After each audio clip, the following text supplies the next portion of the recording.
miracle and it doesn't even matter. If you don't have control over yourself internally, the world will always have control over you.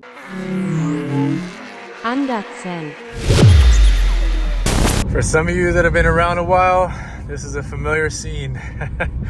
We did a thing, everyone, and man, I could not be happier. This is our first cruise home in the new E420 for the channel. Good old W124 life is back in full effect. For those that have been around a while, you guys know I had one of these before. I manual swapped it. It was an awesome car. We did a lot of stuff to it, lots and lots of videos about that car. And to be honest, it has been the one car, even my wife tells me, that I just constantly talk about of like, man, I shouldn't have got rid of that car. I shouldn't have got rid of that car. So when this one popped up for sale, it was a no-brainer. We had to go check it out, and luckily it ended up working out. All right, you guys, so here she is. Don't expect anything perfect.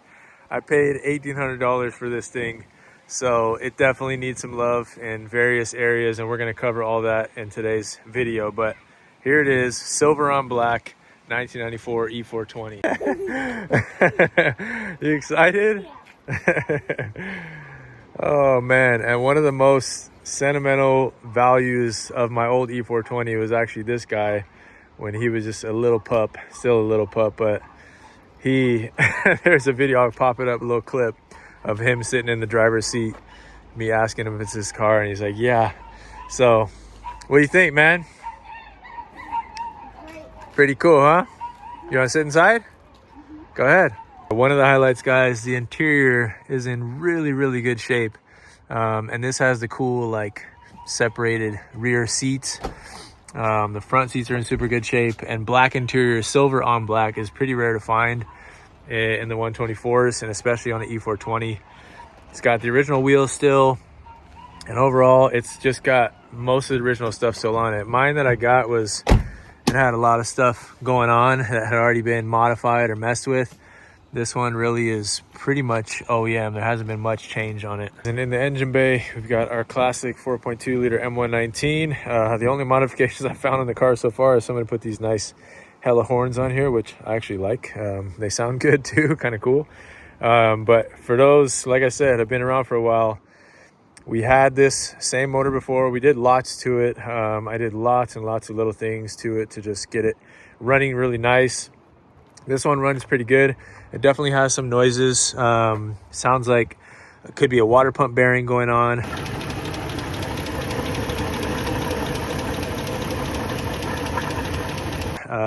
And it was ticking a little bit, but it also sat for quite a while, and it hasn't really been driven regularly. So that ticking, the owner that I just bought it from said that it wasn't doing that before when he was driving it regularly.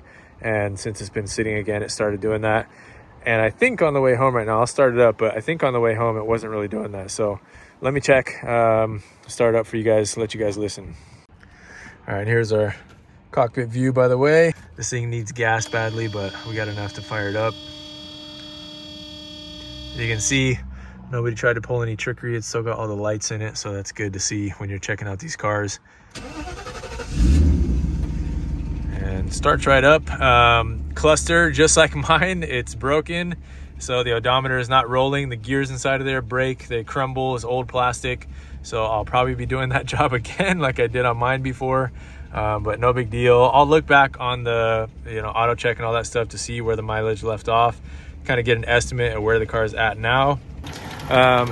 You can hear though, it's definitely got a tick from this side, and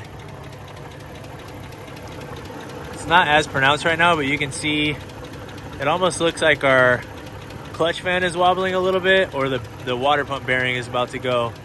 So it's not like spewing water, but it definitely just seems like stuff in the serpentine assembly is ready to let loose. So before I start putting this into regular driving, I'm definitely going to do lots of service to it. It needs brakes as well. I'll look at maybe doing an upgrade while I'm there, just with a simple 203 4-piston Brembo or something like that, or I can just replace what's already there. Needs brake fluid, needs like, you can assume pretty much all fluids. Engine oil and trans fluid look good, but I'll be servicing all that stuff just to make sure it's ready to rip. This is awesome. The oil pressure sensor actually works. On mine, it did not. You can hear the tick, but see the oil pressure there staying with it. I'm gonna shut it off because it's pretty much almost out of gas. So that's, you know, good things right at the bat that I was checking out. It has the updated harness on the upper, and most likely the lower got replaced if that oil pressure sensor is still working. But I will inspect that to make sure and verify. But luckily the lower harness is a lot easier to rebuild. I did that on my E420 before.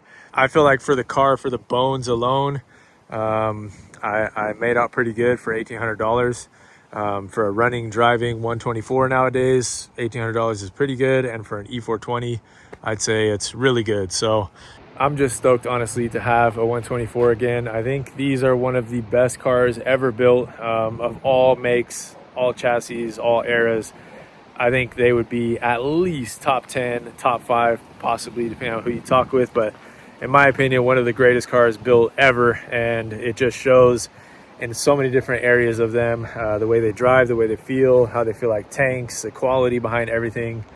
You can definitely feel it throughout the car. Even just, you know, things like clunking the doors, like these are tanks. So you can tell what Bruno Sacco and the whole design team back then was doing with these things, and how much money they put into the research and development, which is a whole gob compared to what they do nowadays on modern cars.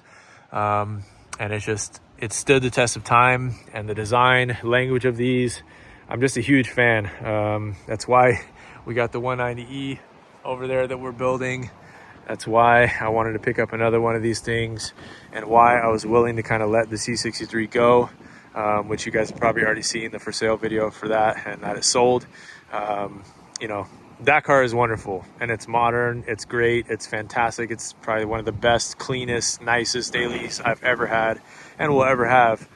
But there's something about these old eras that I just love, and the chance to kind of save this one, so to speak, spoke to my soul. And I've just got a lot of sentimental value in this chassis and a lot of good memories from this chassis. So we're gonna bring it back, and I hope you guys will stick with the journey and just be a part of the revamp of this car. So I think what we'll do now is I'm gonna take some time. I'm gonna go let my stomach butterflies calm down from getting this thing home, from the excitement of just finding it, purchasing it, everything. I'll calm down. I'll come back with the GoPro. We'll walk around the car. I'll make a solid list of everything that I see that is immediate, later on type of stuff to fix, the good, and we'll go from there. We'll break down our list, start checking things off. So thank you guys for watching up to this point. I'll see you guys on the rest of the video. All right, you guys, well, it's the next day. I have kind of collected my thoughts. I was super excited talking to you guys yesterday, so I feel like I was just all over the place. But what I wanted to do right now is just kind of take an in-depth look with the proper camera now, and just kind of do an overall walk of the car, talk about highlights, things that we'll need to work on, etc. Right now you're not getting the perfect view of it because it rained, so the paint looks better than it actually is. But if you can see, this is what we're gonna have to try to fight uphill against, is this spider cracking of the clear coat. So my plan with this is essentially, I'm gonna try to 1500 grit, 3000 grit, sand this down and see how the paint is holding up below the clear coat. If it looks like it's okay, we can try to clear over it, but otherwise we can just sand it down, like I said, with the 1500, spray it with some brilliant silver out of the can, and then we'll clear coat it over that. So we can essentially rattle can this whole car. I'm not too concerned about it being perfect paint wise, but I think it'd be a fun, you know, in the garage project, to try to make it look pretty. And hopefully a lot of the areas we'll just be able to, you know, sand with some 1500, 3000 and just clear instead of trying to paint, because the paint is in good shape. It's just the clear coat, unfortunately, has taken a beating, spending basically from 1994 to like 2005 in Florida, and then from 2005 till now up here in Washington. Thankfully, I don't know what part of Florida it was in, but thankfully it doesn't look like it was in the salt too much, because there's no rust, real big rust on the body anywhere. There's some surface stuff like on the hood, You got some stuff popping up here. But other than that, like all the little nooks and crannies that these things, you know, you have to check out for, like, you know, the doors, the trunk, by the battery, like none of that stuff is corroded or, you know, rusted out or anything like that. So that's awesome to see, first off. And just giving you guys a walk around of the car. Overall, like, the body is super straight. This was in an accident at some point on the front end, and it got a salvage title from that back in 2005. But the repairs I did, it looks good. Like, there's a little bit of, you know, it looks like a little chewed up here on the core support, but it's at least nice to see like that's still original. They, you know, didn't like bang it back into place. It looks like it just got tweaked at these front areas. So chances are, you know, it probably wasn't that much as far as damage goes in the front end that caused the salvage title. It's just these cars on paper, especially at that time, weren't really worth anything. And it wasn't, you know, it didn't take much to salvage them. So doesn't matter to me. You guys know I don't really care about that. If the bones of the car are there and good, I don't care about the salvage title stuff. Case in point, our CLK, the M155 now has a salvage title. The C63 had a rebuild title. C55 is still good. The C36 still good. GL550 is good, clean. But you know, it's just one of those things. It depends on the car, I guess. But I would like to do at least, you know, like a different style front bumper. I'm not a huge fan of the bumper on these. The rest of the car I think works well. Like, I don't mind, you know, the no side skirt look or anything like that. I think it's cool how they have kind of like the arches at the back of the wheel on these in the front. And then the back bumper I think looks good.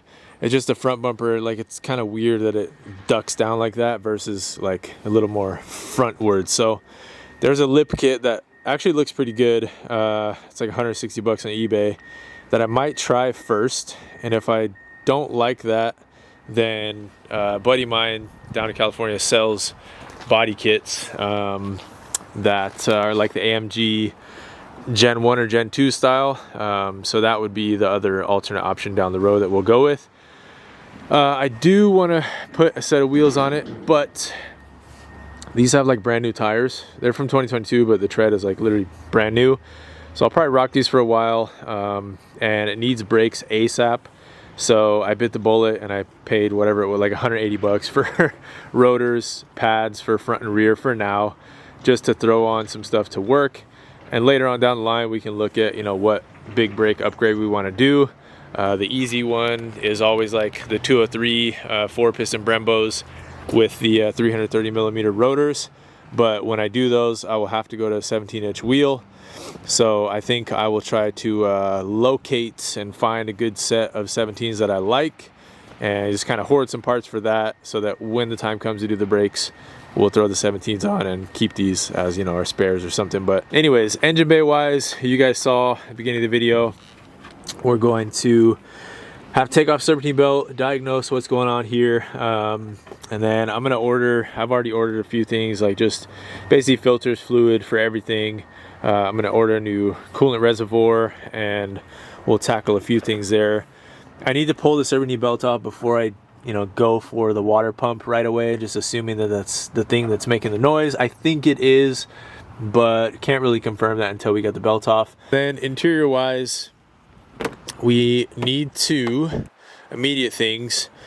Gonna end up taking this door card off to check the window rail and guides, because this window doesn't want to go all the way up right now. And then I need to order the gears for the cluster, like I believe I told you guys. And the shifter bushings definitely need to be replaced because they're very sloppy right now. So yeah, those are the immediate needs of the car. It needs brakes, figuring out what the noise is for the serpentine assembly, gears for the cluster, and a guide for the window, which all in all is going to be less than like $300-400 bucks probably.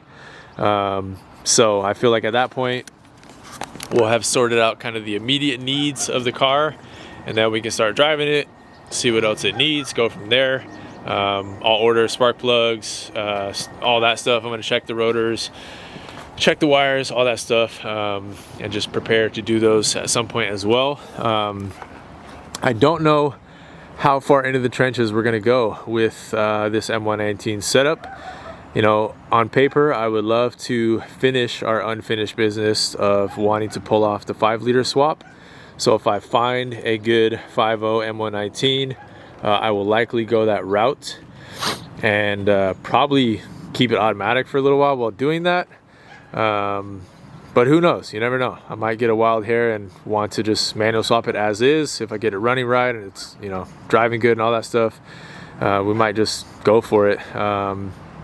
But then the other very tempting possibility, which if you guys have not been around the channel for a while, maybe you missed this adventure, but about a year and some change ago, my stepdad and I, Mike, found this S55 motor at the junkyard and pulled it, and I've slowly been working through it. So we've got it cleaned up. I've replaced a couple things on it. I still need to clean up the valve covers and go through that and just check out the valve train on it.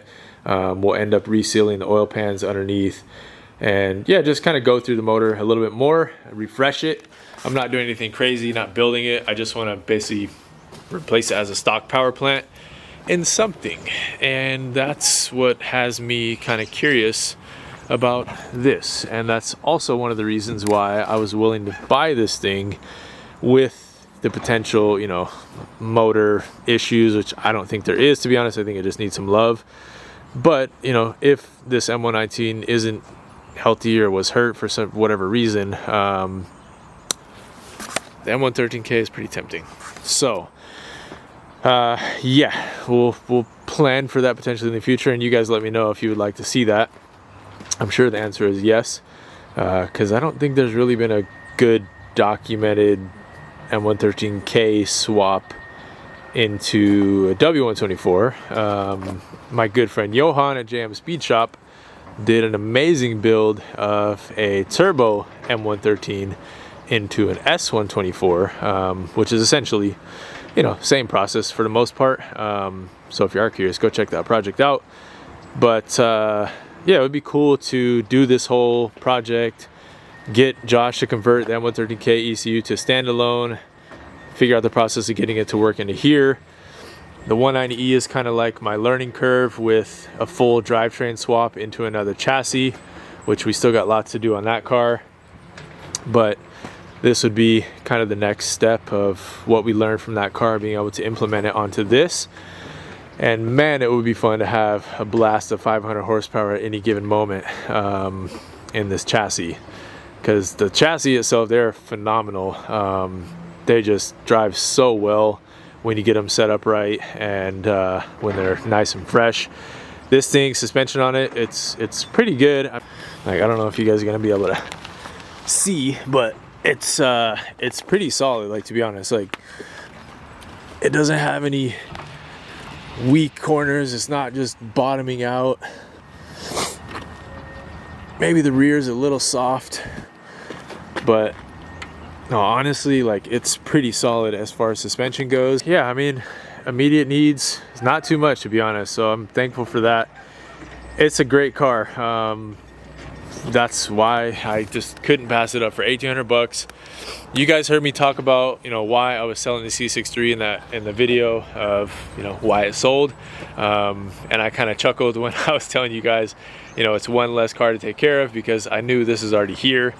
But this is such a low cost project compared to taking care of that car, and long-term ownership of that car, etc. So yeah, this is like basically staking a future claim for the next project, and with very little money invested in it to do so.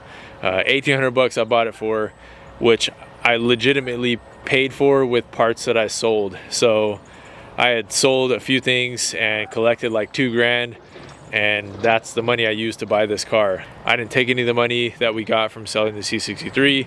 I didn't dive into any of our savings or anything like that. We just bought it from basically cash I had laying around from selling parts that I wasn't going to use. So it's essentially a free project, so to speak, or I traded parts for it in essence. So I think that's it for now, guys. I'm not gonna do driving video yet. I know we drove it a little bit on the entry clips here, but it's not in good enough shape to just go out and drive in it right now. It needs brakes. It needs to be figured out what's going on with the noises in the motor. So I got to do that stuff before I take you guys out in it. But we will be back soon with videos on this thing. I'm gonna get it onto the lift once this thing's out of the way and we can move the C36 and C55 around. We'll get it onto the lift. That'll be the next video. We'll dive into what's going on with the motor. We'll check out the underside, check out, you know, the shifter linkage. We'll start diving into the window, all the little things we're gonna fix together on the next video, and just take a more in-depth look at this thing. That said, I hope you guys are stoked on this project. I am so beyond thrilled to have this thing back. If you heard me talk about it in the C63 video of telling why I sold that car, I bought my E420 years ago for $1,800, my old one, my black on black one. I bought that car for $1,800 as well. So many like similar things that were going on with them at the same time, like the odometer not working, same price, same little problems here and there. But this is a cleaner example, and I built that E420 to what I wanted it to be and ended up selling it. And it was the one car that I missed. Out of all the cars I've sold, that was the one car that I missed. And I basically jumped from the E420 to the red C55 to the black C43 to then the C63. And when I got to this car, I just felt like if I could go back, I would have just kept the E420. But I wouldn't, because I would have messed out on the journeys of all those cars. So it wasn't, I don't know how to phrase that, but to be able to go full circle now and to get this car back is just, I had the biggest smile on my face driving it home yesterday. Just the soul that these cars have, the presence that they have, the feeling that you have when you're driving them, it's just a true experience. And there's just something about the 90s Benzes that is just unmatched by the newer stuff. And these cars are great. All these cars are great in here. But man, the 124s, the 201s, they are hard to beat in my book. And it's just something that I realized in myself, having owned these different cars, is I just like the older chassis. I really do. Like the 203, 209 is kind of like the newest stuff that I like really love. But the 201s, the 124s, the 202s, they got my heart. So I hope you guys are thrilled as I am to be on this journey again. We're gonna do it bigger, better, and we're gonna build this one to keep and build it special, make it into the car it deserves to be, give it some love, give it a new life, and I hope you guys will be with me on that journey. So I will see you guys on the next one. Thank you so much for watching. Peace. Andersen.